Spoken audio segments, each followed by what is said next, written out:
Welcome to the VandySports podcast on the 440 Sports Network. I'm your host, Billy Derrick. This week's Vanderbilt football pregame show is brought to you by The Wash House, the Murfreesboro Pure Milk Company, Sutherland and Belk, John Levin, and his company Wobble Bond Dickinson, as well as Yeaman Packaging Systems.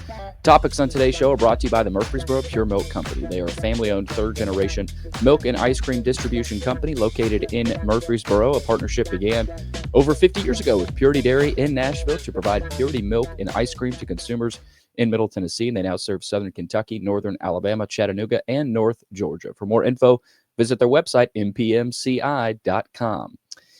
All right, this week it's LSU and Vanderbilt down in Baton Rouge at Tiger Stadium at night, 6:45 p.m. Central Time kickoff on the SEC Network. We'll preview that matchup. We'll hear from Clark Lee on how he's learned how to handle bye weeks and managing players late in the season. Had an interesting comment on Thursday of this week in regards to how Jerry Kill specifically has helped him with that. We'll play some of those comments. Also, really interesting to catch up with Maurice Hampton ahead of this weekend's matchup. Hampton played at LSU, hasn't played in a live football game up until the beginning of this season for 2-3 years. So, he's getting back at it. He's starting to play a little bit more, made the switch from star to safety. So really interesting comments there from Maurice Hampton on returning to Baton Rouge.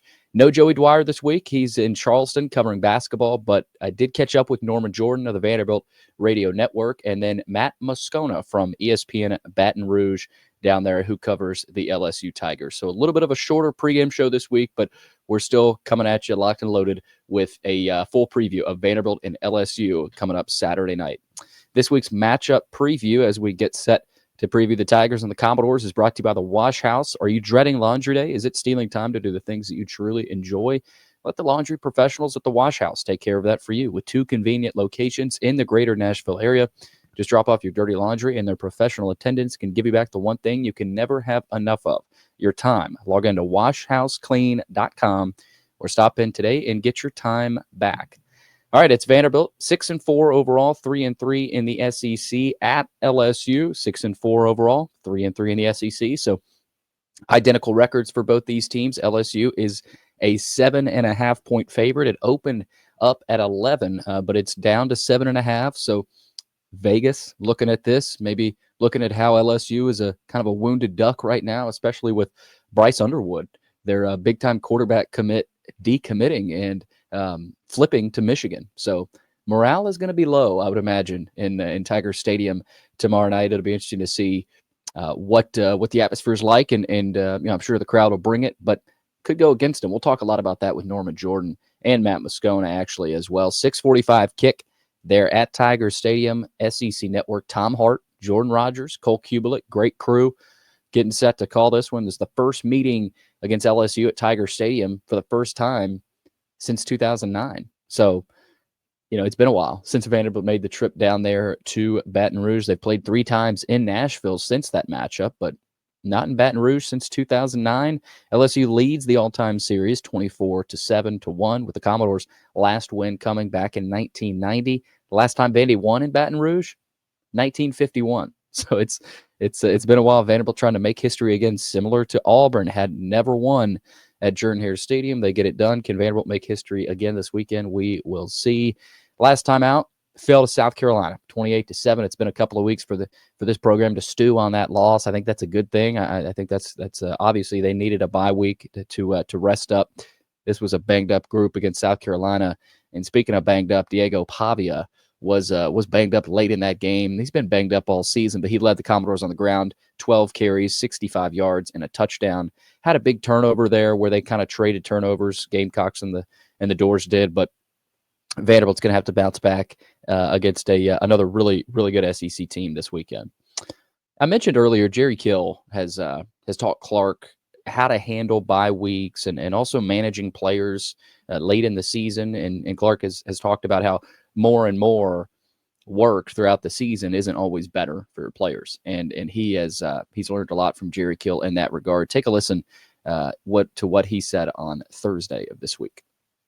This is an area, too, I give Jerry a lot of credit. I mean, he's helped me a ton with respect to the push and the pull. And I've mentioned this in the past, but sometimes the hardest thing to do as a head coach is to find the moments where, more isn't better, and so shaping the practice schedule down and keeping the guys fresh. And last week, the guys that have played a lot of football. I mean, we kept them out of football activity. I mean, those are things that haven't necessarily been a part of our process in the past, but I've learned a lot that way. And, what you want is it to give way to results here late. And we need to obviously go play our best game against a capable team this weekend. But hopefully our kids feel physically ready to do that.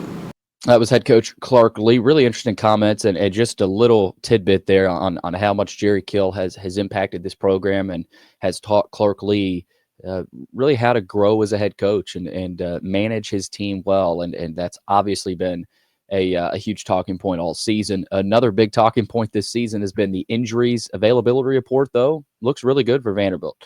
No guys questionable, no guys probable. Everybody's listed as out here on the door report, on the door report. It's the availability report, not the door report. But Darian Wiley is out. Zaylen Wood is out. Mark Davis is out. Boubacar Diakite out. Grayson Morgan and Bradley Mann are also out. So really the only new addition there, Darian Wiley being out. And, of course, Bradley Mann suffering his season-ending injury a couple of weeks ago. But nobody questionable, nobody probable, and that is obviously a good thing for Vanderbilt. For LSU, and we'll talk a little bit about this with Matt Moscona coming up, they've got a couple of offensive linemen questionable. Miles Frazier is questionable. Garrett Dellinger is questionable as well. They have a couple of skill players on offense that are probable. Caden Durham, the running back, and C.J. Daniels, they will likely play. But keep an eye on those two offensive linemen, Dellinger and Frazier. If they're out, that'll be big for this Vanderbilt defensive line to take advantage and put some pressure on Garrett Nussmeier. Saturday night's forecast, 46 degrees is the low. It'll be a mostly clear sky down there at Tiger Stadium. Winds light and variable, so it'll be a nice, cool night down there in Baton Rouge. Let's take a look at LSU this season before we hop into the interview portion. Obviously, they started their season with a loss to USC to begin the campaign, 27-20, but then they strung off 5 straight wins. They beat Nichols, they beat South Carolina, beat UCLA, beat South Alabama, beat Ole Miss in overtime. That was a big win for the Tigers at home. And then they went on the road and beat Arkansas 34-10, but they're on a 3-game losing streak right now. They lost at Texas A&M 38-23. And these losses have been ugly. The Florida loss wasn't a blowout, but that A&M loss was not looking good there late in the second half. And then Alabama just throttled LSU several weeks ago, 42-13. They go to Florida last weekend, lose 27-16, and you're looking at this weekend and looking at likely a desperate Tigers team, or is it a quit mode Tigers team? Is this team, I'm not gonna say giving up on the season, but it'll be interesting to see what kind of motivation level LSU has coming in to Saturday night. Their offense is prolific, though. That's what Vanderbilt's defense is going to have to key on. The passing attack. They're averaging 29 points per game, 432 total yards per game, 316 through the air per game. That's second in the SEC. They don't run the ball particularly well, though. 116 rushing yards per game. That's last in the conference. So, if you can stop the run, it's not a prolific running attack. But through the air, you cannot get gashed. South Carolina gashed Vanderbilt on the ground. Auburn didn't really gash Vanderbilt in any way, particularly. And you go back to the Texas game, Vanderbilt's defense, I thought, held strong there in the second half. There hasn't really been a passing attack this season yet that has just gashed Vanderbilt consistently for 4 quarters. It'll be interesting to see how they match up with arguably the best passing attack in the SEC and LSU. Garrett Nussmeier, 3,136 yards on the season. That's second in the SEC. 62% completion percentage, 22 touchdowns, 11 interceptions. He's been sacked 13 times, but 7 of those sacks came last week at Florida. So this LSU offensive line all of a sudden looking a little leaky, and it'll be interesting to see if Vanderbilt's defensive line can take advantage of some of that. We just talked about it on the ground, not very effective. Caden Durham, 551 yards, 6 touchdowns. He is a good receiver out of the backfield, though, too. So Vanderbilt's going to have to watch out for Caden Durham. At the receiver position, Kyron Lacey, 740 yards, 7 touchdowns. Aaron Anderson is another guy to watch, 713 through the air, 5 touchdowns. Nussmeier spreads it out. I mean, he's got Lacey, Anderson, Mason Taylor at tight end, C.J. Daniels, Durham out of the backfield. There's a lot of weapons for Nussmeier to throw to. Mason Taylor, as I mentioned, is another guy to watch. So that this offense will go. They're going to get their plays, but Vanderbilt's got to make them go the long, hard way, as Clark Lee has said in the past. Defensively, new defensive coordinator Blake Baker coming over from Missouri. They've been an improved unit, but still, middle of the pack probably in the SEC. They've had some good performances, but at the same time, I don't know that this defense has improved enough for LSU to really to go where they maybe wanted to go this season. Linebacker Whit Weeks leads the team with 92 tackles. That's tied for third in the SEC. Defensive end Braden Swinson leads the team with 8 sacks. That's fourth in the SEC. So they got a couple of big-time playmakers on defense. Of course, Harold Perkins out for the season. I think a couple of months ago, early on in the season, Harold Perkins suffered that injury. Their defense giving up 25 points per game. That's among the most in the SEC. 364 total yards per game. That's also among the most in the conference, and 147 rushing yards per game. That's third most in the SEC. So on the ground, they've given up some yardage specifically to quarterbacks. Marcel Reed ran all over LSU, specifically in that second half. You saw what Jalen Milroe did all over that LSU defense. Lagway was more through the air, but this team struggled with running quarterbacks. And it'll be interesting to see if Pavia, if he's healthy, can he make a big impact on this game with his legs? I think Vanderbilt's going to absolutely have to need that on Saturday night. All right, let's kick off our interview portion. We've got 3 interviews coming up. We'll start with Maurice Hampton, Vanderbilt safety, transferred from LSU, so he returns to Baton Rouge. We'll talk to him about his baseball career as well, and then we'll roll into the Norman Jordan interview, preview this matchup with LSU, and then we'll wrap it up with Matt Moscona from ESPN Baton Rouge down there in Tigerland. But first, before we do that, our guest line is presented by John Levin, good friend of the show, Wobble Bond Dickinson. His company thanks the student athletes at Vanderbilt for their dedication, effort, and hard work. Our guest line is also presented by Yeaman Packaging Systems, leaders in end-of-line packaging automation. And last but not least, Sutherland and Belk, family-owned injury law firm. If you or a loved one has been hurt or in an accident, give Taylor or Russell a call at 615-846-6200 to see what your rights are and if they can help. And now on to our interview with Maurice Hampton.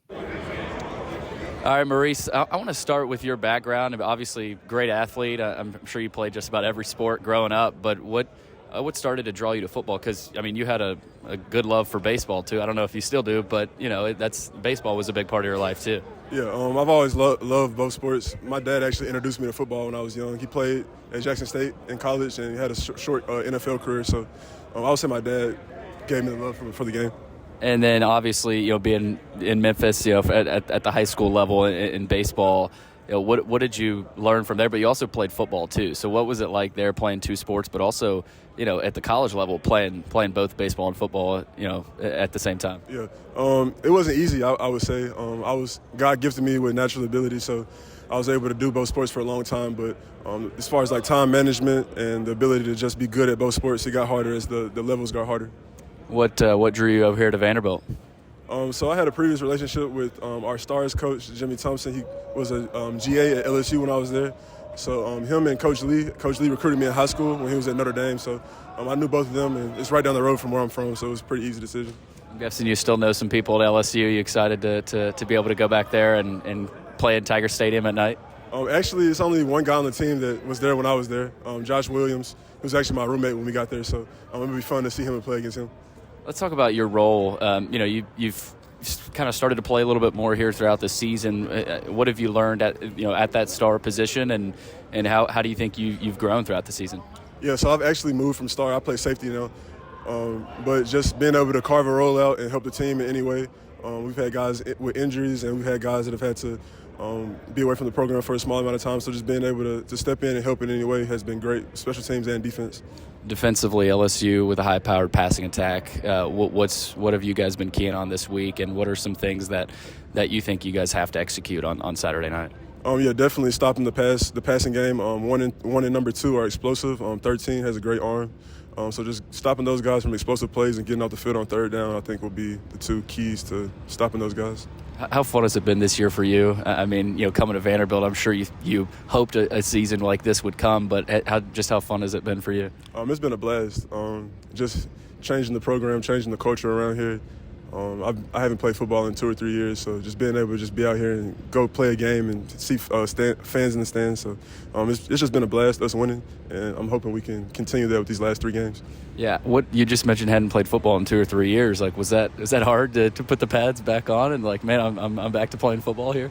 I wouldn't say it wasn't too hard. I had a year to kind of practice. I got injured preseason last year, so it wasn't too difficult, but I've been really excited to be playing in games lately. All right, last thing, you mentioned a couple of games left in the season. What are some of your personal goals, but also like the team's goals because you guys, you're at 6 wins, but you're also not done with the season yet. Yeah, we're definitely not satisfied with 6 wins. We can't change anything about the past, but these last 3 games are ones we see as must win. LSU, Tennessee, and whatever bowl game they place us in. So we're locked in, especially on this weekend. I appreciate it, Maurice. Good luck this weekend. Appreciate it. All right, rolling along with this week's pregame show with the color analysts. There with Andrew Allegretta in the booth. You can hear Andrew and Norman on 102.5 The Game. They'll be on the call this Saturday night for Vanderbilt and LSU. Norm, it's been a few weeks since we've been able to catch up. Where do you think this team is right now? Obviously coming off a tough physical battle at South Carolina. We'll start there. Did you sense some tired legs in that one, especially defensively against a high-powered rushing attack with Rocket Sanders and Lenora Sellers? Man, that guy could not be brought down. Yeah, he starts the season as a freshman, but by the time you get to the game that they played, what was that, game 9, he's not a freshman anymore. This guy's got a lot of reps, and I thought he played really well. I thought their whole key was those wrecking balls they have at defensive end. Those guys are just something else. I mean, great ball players, long, fast. They've got it all. So, yeah, between that and Rocket, I mean, they're turning into a complete team. Yeah, for Vanderbilt's offensive line, they had played serviceably, I guess is the word to say. They hadn't been, blowing teams off the ball. I mean, every play here or there, every other play here or there against certain teams, you'd see a really good, possession or two from this Vanderbilt offensive line.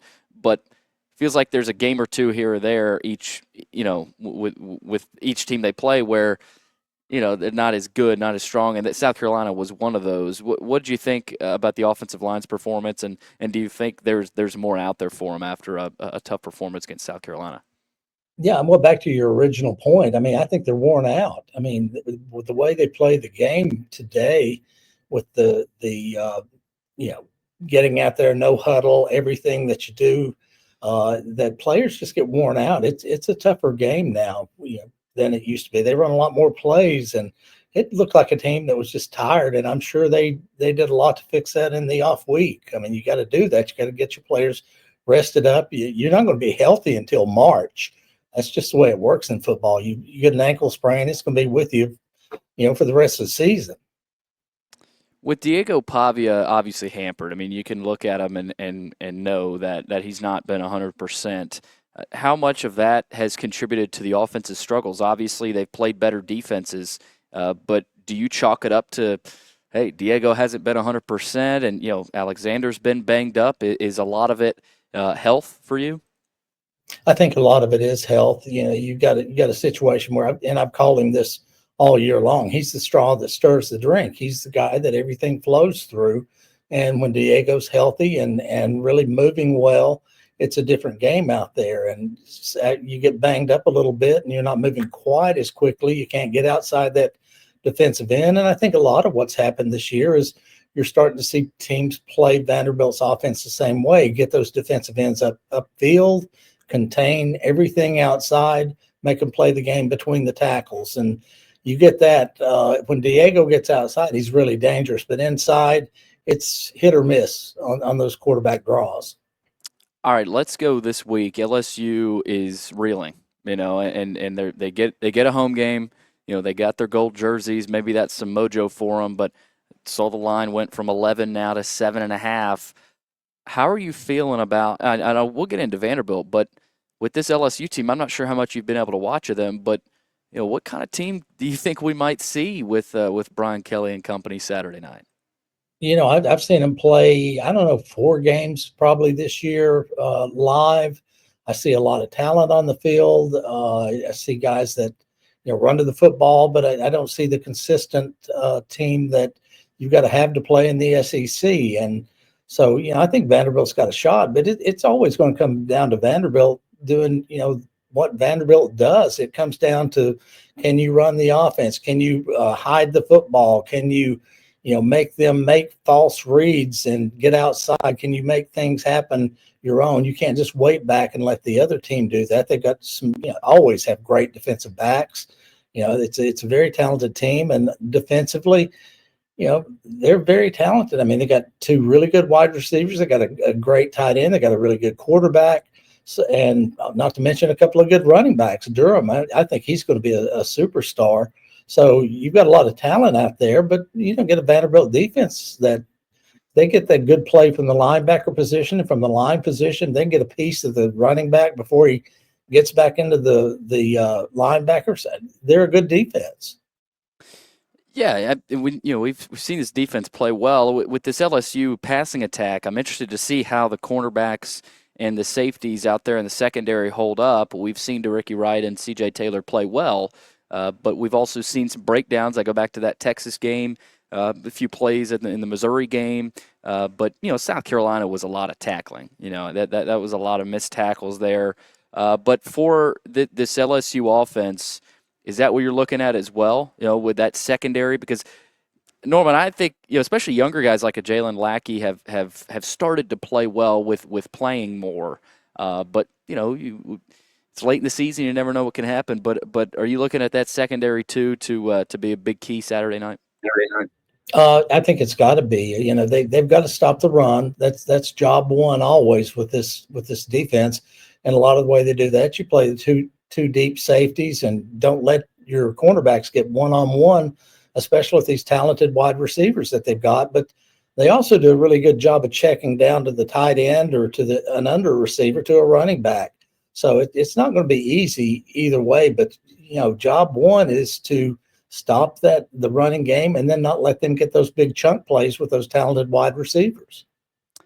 You ever called a game at LSU or played at Tiger Stadium at night? I only called one game, and I'm trying to think of when that was. I can tell you, Watson Brown was the coach. That tells you it was a lot of years ago. So Vanderbilt was going in to win the ball game, and a running back who had never fumbled in his career fumbled, and they returned it to the 1 yard line, and we won the game. Man, that's brutal. That is just brutal for Vanderbilt. I mean, and it's not a matchup that happens a whole lot, Norman. No, it's not. But go ahead. I'm sorry. I was just saying it's. I think the last time they played at Tiger Stadium was 2009. LSU has come here to Nashville a couple of times since then, but it's almost like, man, are they in the same conference still? Yeah, it really does get that way, and it's been a strange year. It's the first year since 1967 we haven't played Georgia.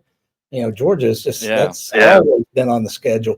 But the thing about it is, though, it's going to come down to Vanderbilt more than it will LSU. And if Vanderbilt can do what Vanderbilt can do, it plays really well into beating what LSU tries to do. If they look up in its third quarter and Vanderbilt's still hanging around, they've got a real shot at that game because the fans will get quiet.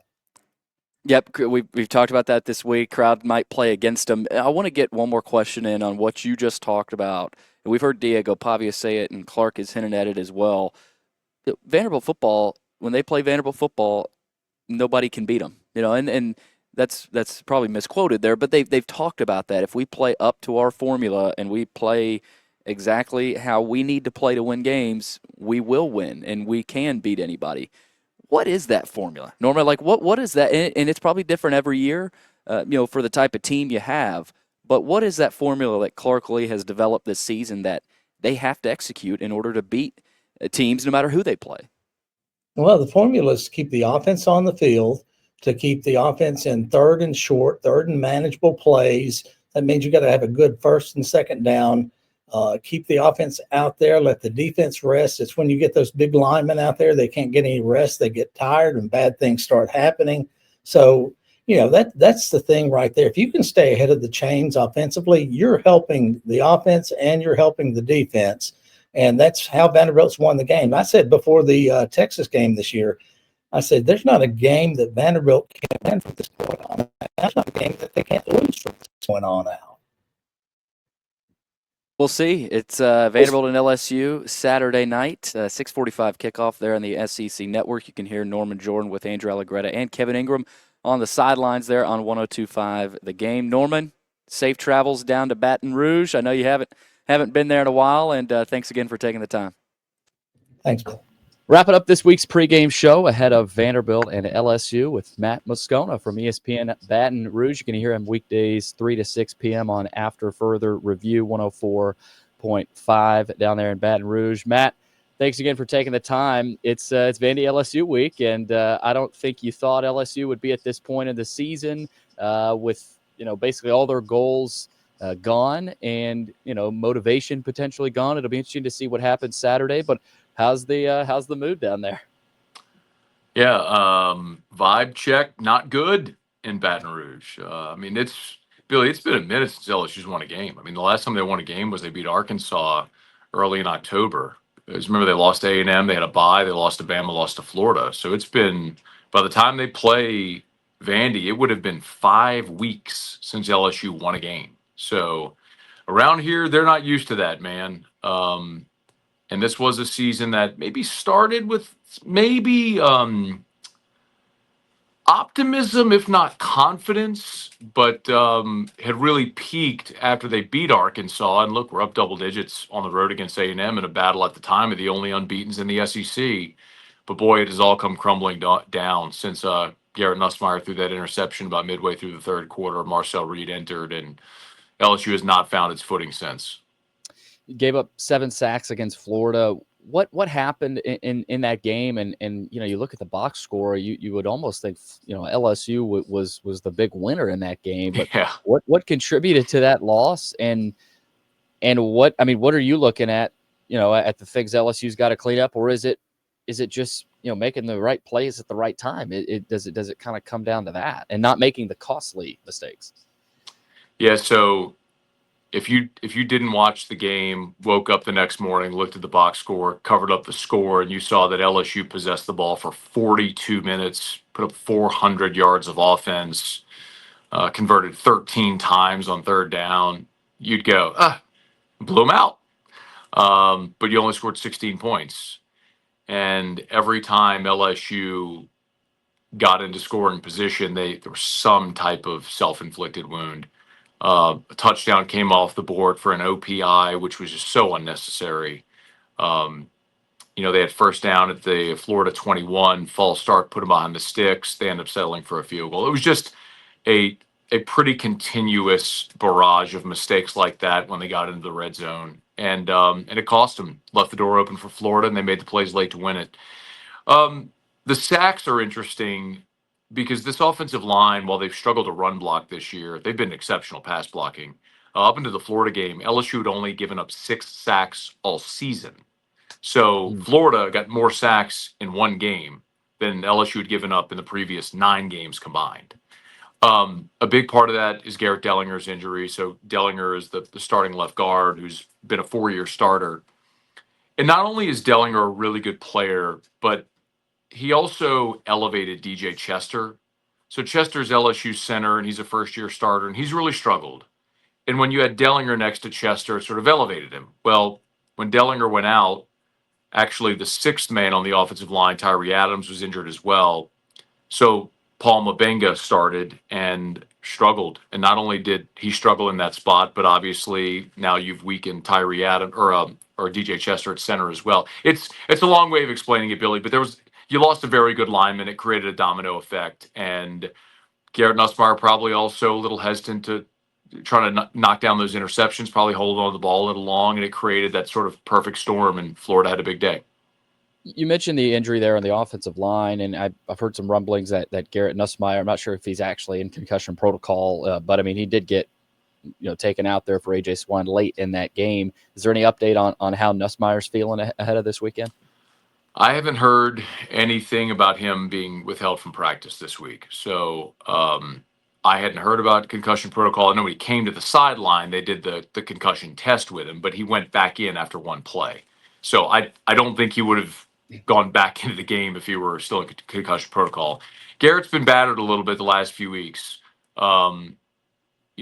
He's battling some leg stuff. Obviously, he's come up limping a little bit in the game on Saturday. Took a hard hit while he was in the throwing motion. Was kind of holding his hand, his wrist, but continued playing the rest of the game. So he's a tough guy. I fully expect Garrett will be out there gutting it out. I don't think that he'll be limited in any way.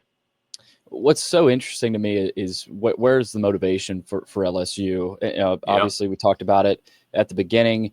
No college football playoff, no SEC title.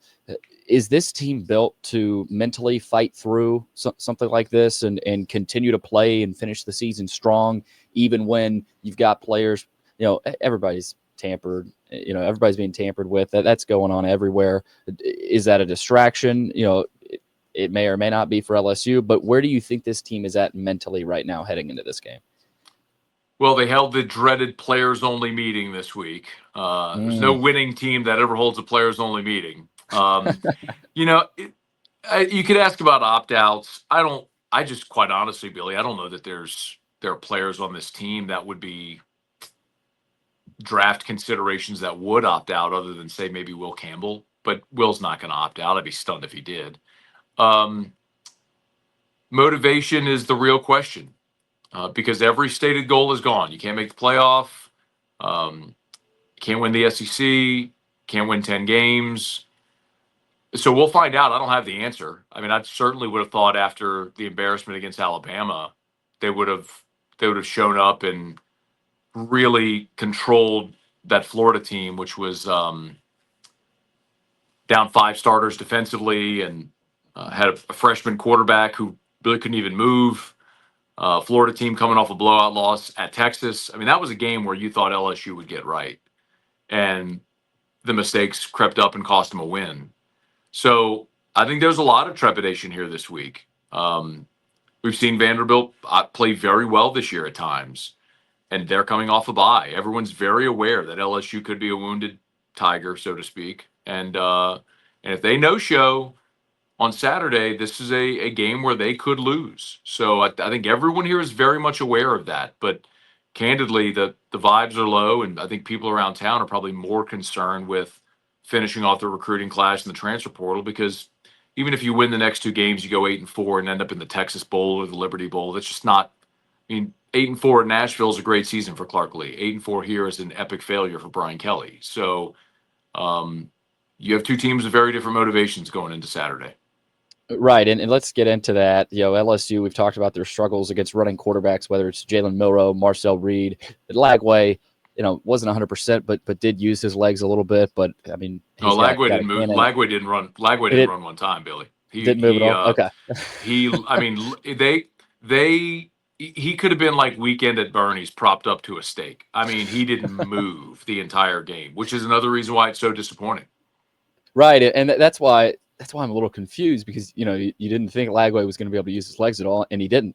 But LSU still struggled a little bit there defensively. How do they approach Diego Pavia? Pavia is a guy, you look at him and you go, man, how is that guy? Like, I saw him in fall camp, and I didn't even know that was how. I thought it was some walk on. He's listed at 6 feet. He's not 6 feet.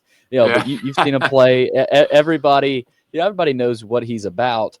How do they approach him? And I mean, I don't know if LSU's faced a triple option type offense this season, but how do you see them approaching that? And do they get right after some struggles against some running quarterbacks this year? It's hard to predict that. I mean, they faced Lenore Sellers, and he ripped off big runs on him. He got knocked out of the game in the 3rd quarter, which a lot of people think if Sellers stays in that game, South Carolina probably finishes off LSU.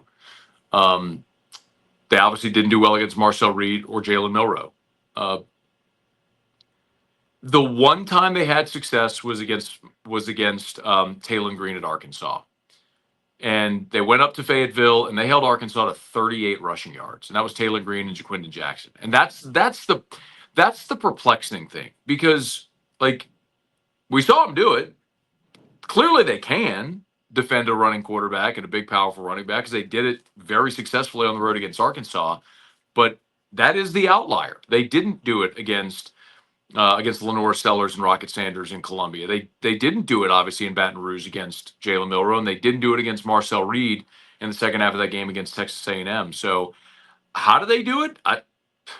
Be disciplined with your ends. I mean, that's how you stop a running quarterback. You don't bite on the fake. You have good eye discipline, and you're athletic to the edge. It's a game where I wish they had Harold Perkins, who's obviously been lost for the year. You get an athletic guy like that can defend sideline to sideline. There's no real replacing him.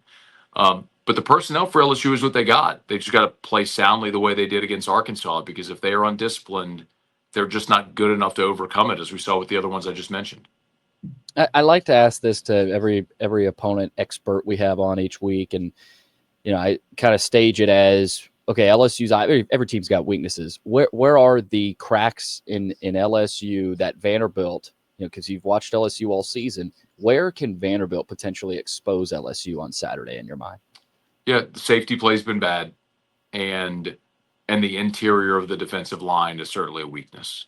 So that's where you go to, man.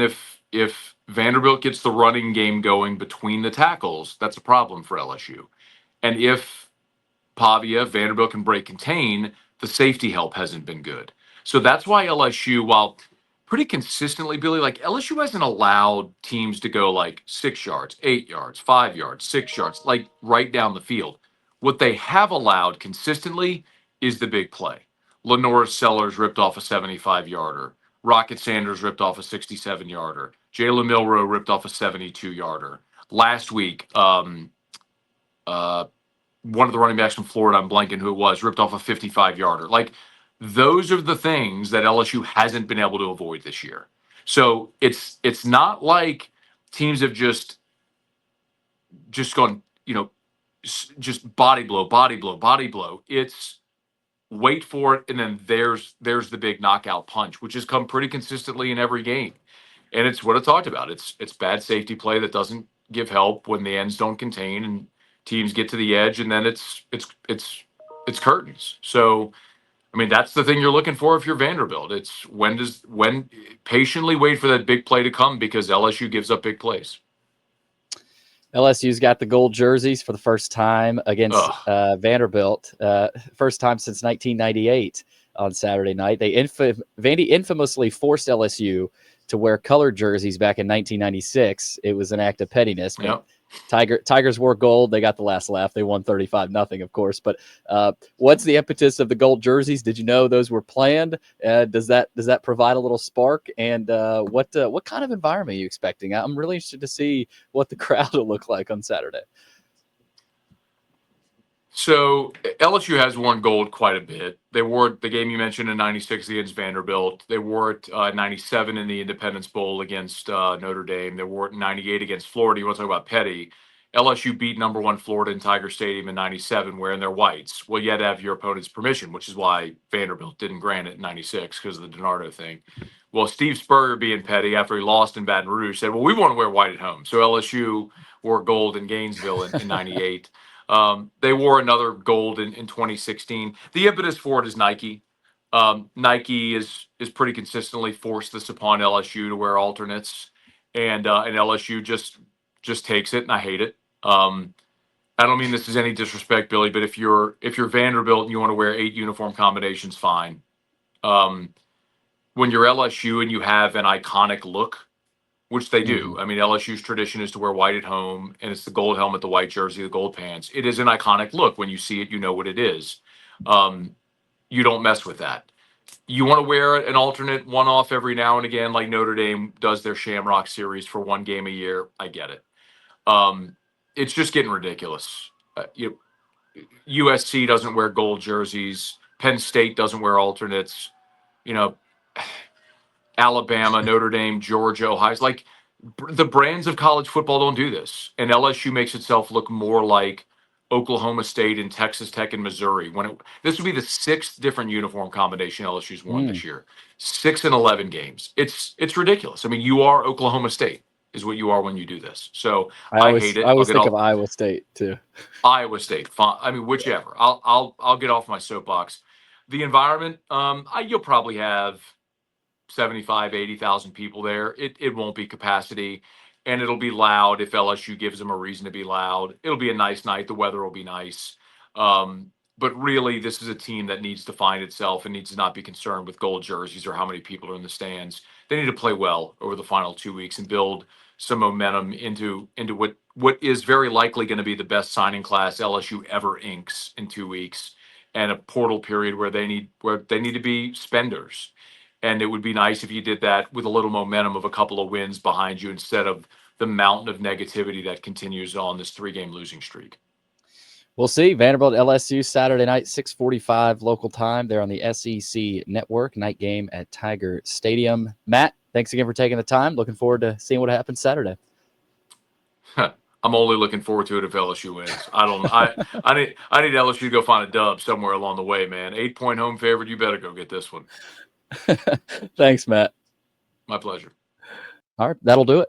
Great pregame show. A little bit of a shorter pregame show. No Joey Dwyer. He is covering basketball there in Charleston. Big win for the Hoops team against Nevada, and they've got Seton Hall later today. So really interested to see what happens with the basketball team, but also even more intrigued to see what happens with this football team Saturday night as they travel to LSU. 6:45 kickoff.